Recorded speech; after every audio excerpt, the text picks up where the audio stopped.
Good morning student.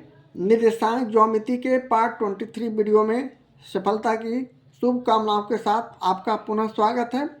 आइए नए exercise 7.3 का लेते हैं चौथा प्रश्न। ए 2,3 और बी -3,5 को मिलाने वाली रेखाखंड को दोनों ओर उसकी लंबाई के बराबर बढ़ा दिया गया है। अब नए छोरों के निर्देशांक ज्ञात करें। यह हम सबसे पहले दो बिंदु लेते हैं। सपोज दैट हमने ये दो बिंदु लिया जिसका नाम हमने ए और बी रखा। इसे मिलाने पर एक रेखाखंड बना। अब प्रश्न से कहा जा रहा है उसकी लंबाई के बराबर बढ़ा दिया जाए।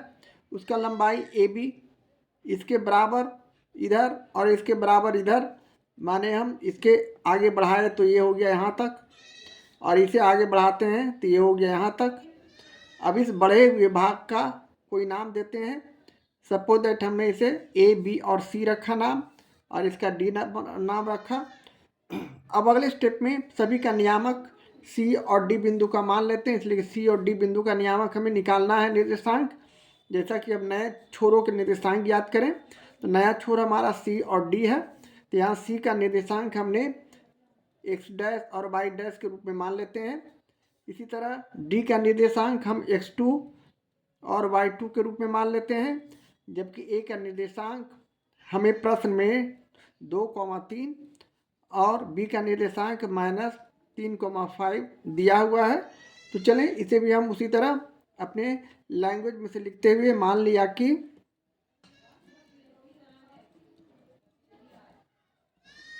ए और बी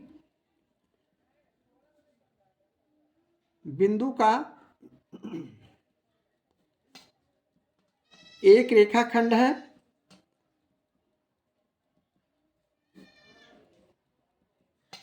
जिसके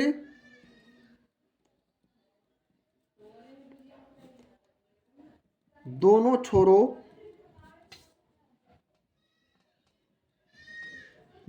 छोरों को बराबर लंबाई से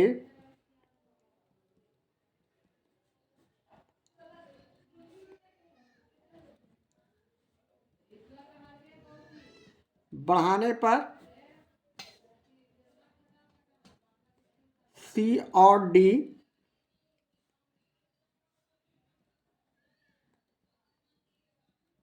बिंदु मिलता है।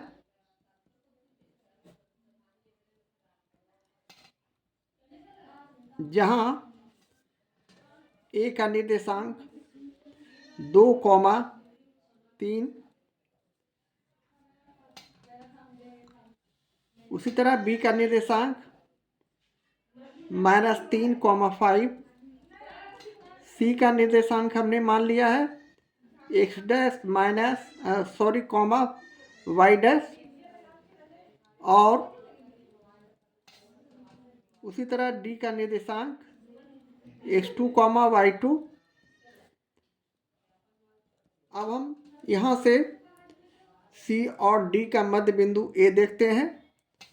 सी और डी का मध्य बिंदु यहाँ ए है, सी और बी का मध्य बिंदु ए है।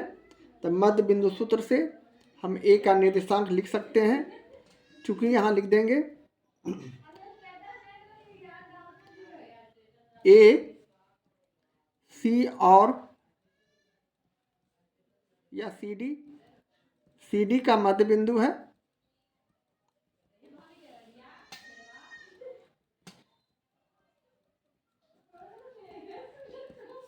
इसलिए ए का निर्देशांक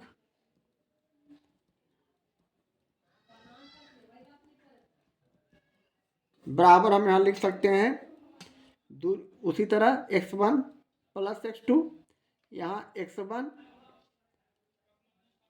और प्लस x2, यहाँ जो b का निर्देशांक होगा उसे लिखेंगे a और b। यहाँ -3 है तो ये +3 ना होकर -3 हो जाएंगे और बटे 2। उसी तरह y1 प्लस y2, यहाँ y1 हो गया a और d में, y1 हो गया ए और सी में, तो y1 +5 और बटे 2। इस तरह अगले स्टेप में हम ए का निर्देशांक जो दिया हुआ है प्रश्न में, ए का निर्देशांक 2,3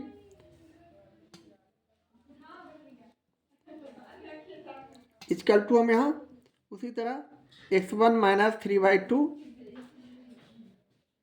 y1 प्लस 5/2 लिखते हुए अगले स्टेप में हम संगत मान को अलग करते हैं, यानी x के साथ x का, यानी 2 बराबर x1 माइनस 3/2 और उसी तरह 3 का y से, यानी y है इसका और इसका y है, तो ये हो गया 3 इक्वल टू y1 प्लस 5/2। अब हम अगले स्टेप में इसे हल करते हैं, तिरछा गुना करेंगे तो 4 हो जाएगा ये, यानी 4 इक्वल टू x1 माइनस 3। इसलिए x1 बराबर यहाँ -3 को राइट हैंड से ले जाते हैं तो 4 प्लस 3 यानी 7। उसी तरह यहाँ भी हम एक दूसरे से गुना करते हैं तो 3 दूनी 6 यानी 6 इक्वल टू y1 प्लस 5। इसलिए यहाँ भी y1 इक्वल टू हम 6 में से 5 को घटाते हैं, यानी यहाँ हो जाएगा ये 5 को राइट हैंड साइड ले जाएंगे तो 6 माइनस 5 यानी 1। इसलिए यहाँ से हम C का नियामक 7,1 लिख सकते हैं। अगले स्टेप पे हम उसी तरह हम A और D के बीच में B पाते हैं, यानी B पुनः हम लिखते हुए पुनः B AD का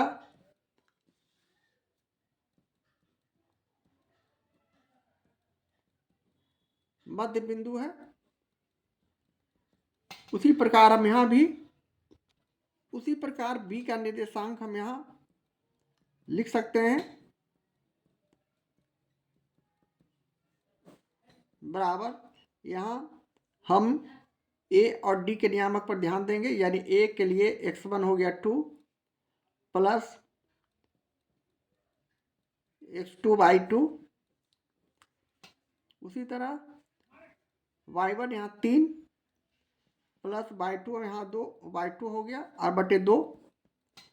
और अगले स्टेप में B का निर्देशांक हमें मालूम है, जो कि है प्रश्न में -3, 5 इक्वल टू यहाँ उसी तरह 2 प्लस x2/2 और 3 प्लस y2/2। अब हम अगले स्टेप में संगत मान का तुलना करते हैं, यानी -3 बराबर x को x के साथ, y का मान y के साथ, इस तरह ये 2 प्लस x2/2 हो जाएंगे, जबकि दूसरी तरफ y equal to 3 plus y2/2 हो जाएंगे। और पुनः हम इसे आगे और बढ़ाते हैं, कैलकुलेशन को तिरछा गुना करने पर ये 3 दूनी 6 -6 इक्वल टू 2 प्लस x2। इस तरह यहाँ से हम फाइनली x2 इक्वल टू -6 पहले से था और 2 को उधर ले गए तो -2, यानी यह हमारा हो जाएगा इसे हम आगे जोड़ते हैं तो ये हो जाएगा -8। जबकि दूसरी स्थिति में हम यहाँ 5 को 2 से गुना करते हैं 10 इक्वल टू 3 प्लस y2। इस तरह यहाँ से भी हम y2 निकाल सकते हैं, 10 में से हम 3 को घटाते हैं तो हमारा रिजल्ट यहाँ आ जाएंगे 7। इस तरह अगले स्टेप में हम D का नियामक लिख सकते हैं -8 और 7, क्योंकि D का नियामक हमने x2 और y2 माना था और ये हमारे पास का सॉल्यूशन है, आंसर है। इस तरह फाइनली हम C का नियामक 7,1 और D का नियामक -8 और 7 लिखते हुए अपने सॉल्यूशन का हल करते हैं। इस तरह हम प्रश्न 4 का सॉल्यूशन करते हैं।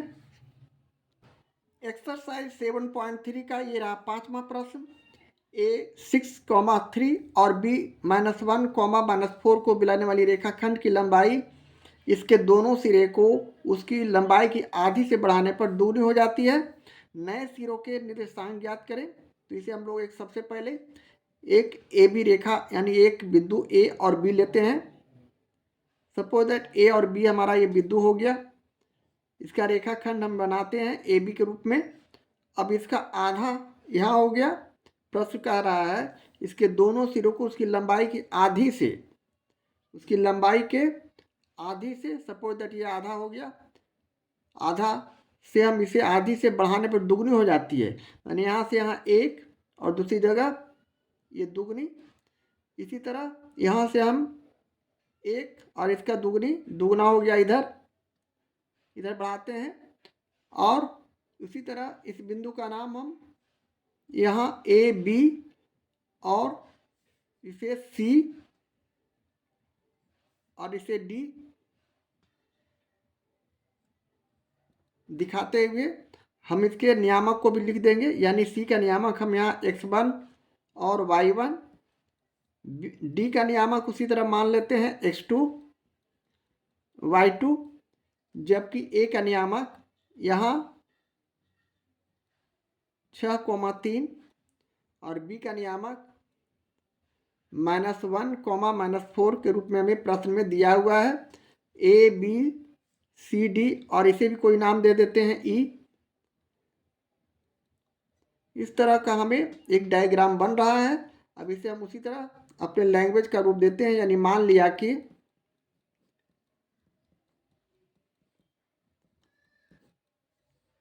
ए नियामक प्रश्न से दिया हुआ है 6,3,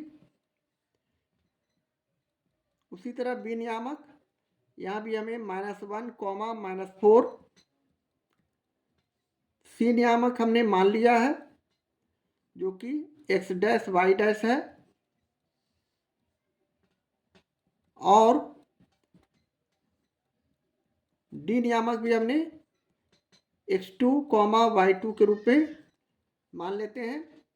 अब हम देखते हैं कि ए और बी का मध्य बिंदु ई है, तो हम ई का नियामक यहाँ निकाल सकते हैं, यानी ए, चूंकि सी ई ए बी का मध्य बिंदु ई है, चूंकि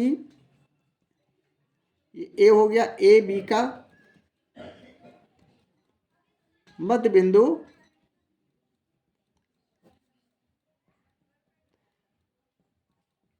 ई है, इसलिए ई का निर्देशांक हम निकाल सकते हैं इक्वल टू यहाँ x1, यानी ए और बी के नियामक पर ध्यान देते हुए x1 हो गया 6,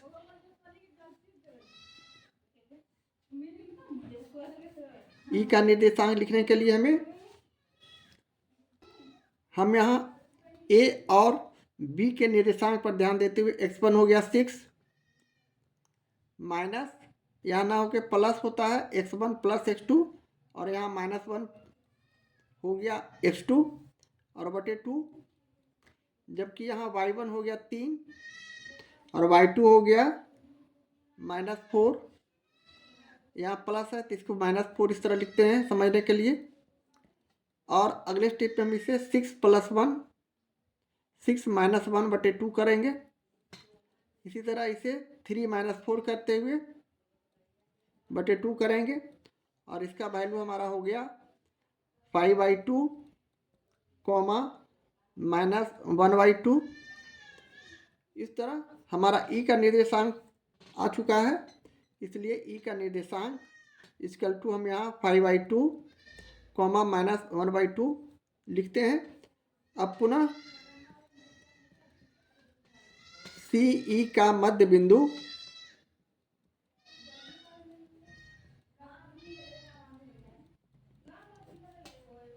सी ई, ये ई हो गया, सी ई का मध्य बिंदु ए है, तो हम यहाँ उसे ही लिख रहे हैं, ए है, इसलिए ए का निर्देशांक हम यहाँ से निकाल सकते हैं, यानी x1 + x2, यानी सी और ई का निर्देशांक हमने यहाँ 5/2 यहाँ हम लिख देते हैं 5/2, और -1/2 के रूप में निकाल लिया है। अभी सी और ई के निर्देशांक से x1 हो गया हमारा, उसे हम लिख रहे हैं, यानी x1 प्लस 5/2 और बटे 2 यहाँ हो जाएंगे। उसी तरह y1 प्लस यहाँ -1/2 है तो ये हो जाएंगे -1/2, लेकिन यहाँ हम दिखाने के लिए इस तरह लिखते हैं। और अगले स्टेप पे ए का निर्देशांक हमें मालूम है जो कि 6,3 है, 6,3। अब हम इसे आगे हल करते हैं तो ये 2x1 एलसीएम निकालने पर और प्लस 5/2 जो कि गुना होगा 2 में 2 से तो 4 हो जाएंगे। इस तरह यहाँ भी हम इसे 2/1 -1/4 लिख सकते हैं।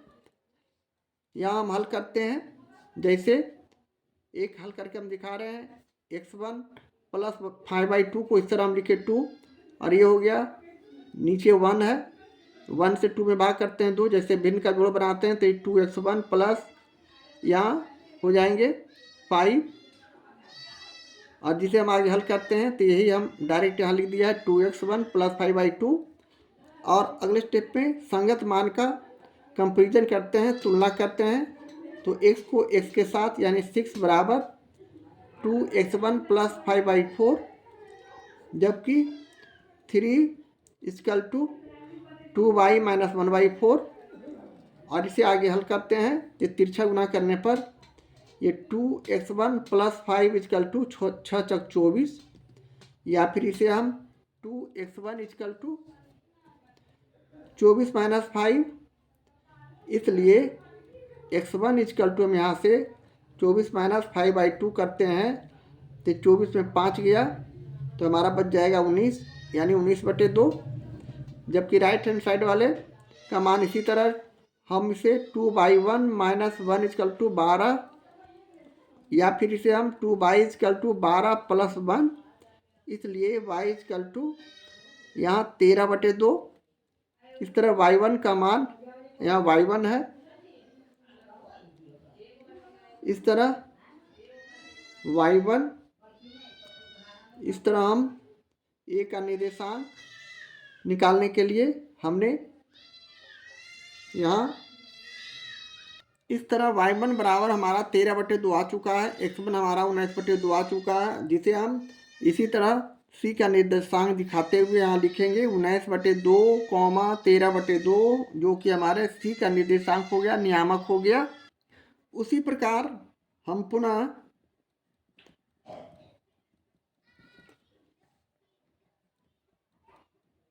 E और D का मध्य बिंदु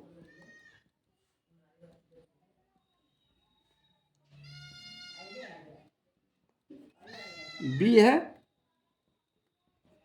तो B का निर्देशांक भी हम उसी तरह निकाल सकते हैं। B का निर्देशांक इक्वल टू हमारा हो जाएगा x1 यहाँ 5/2, इसलिए कि E और D के नियामक पर हम ध्यान देंगे। E का x1 5/2 है, D का x2 है, तो प्लस x2 और बटे 2, जबकि y1 यहाँ -1/2 है और प्लस y2 और बटे 2। इसे भी हम उसी तरह b का निर्देशांक यहाँ दिखाते हैं -1 और -4, और अगले स्टेप में इसे हम हल करते हैं तो ये हो गया 5 प्लस 2x2 और बटे 2 और बटे नीचे 2। इसी तरह इसे भी हल करते हैं तो ये हो गया -1 प्लस 2/2/2, और नीचे भी हम यहाँ 2 लिखेंगे।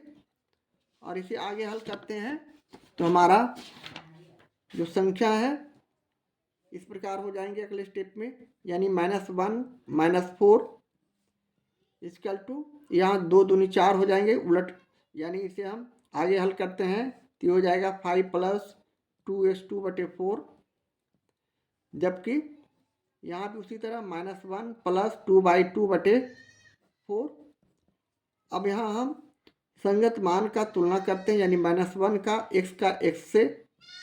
तो ये हो जाएगा 5 + 2x2/4, जबकि राइट हैंड साइड में -4 = -1 + 2/2/4।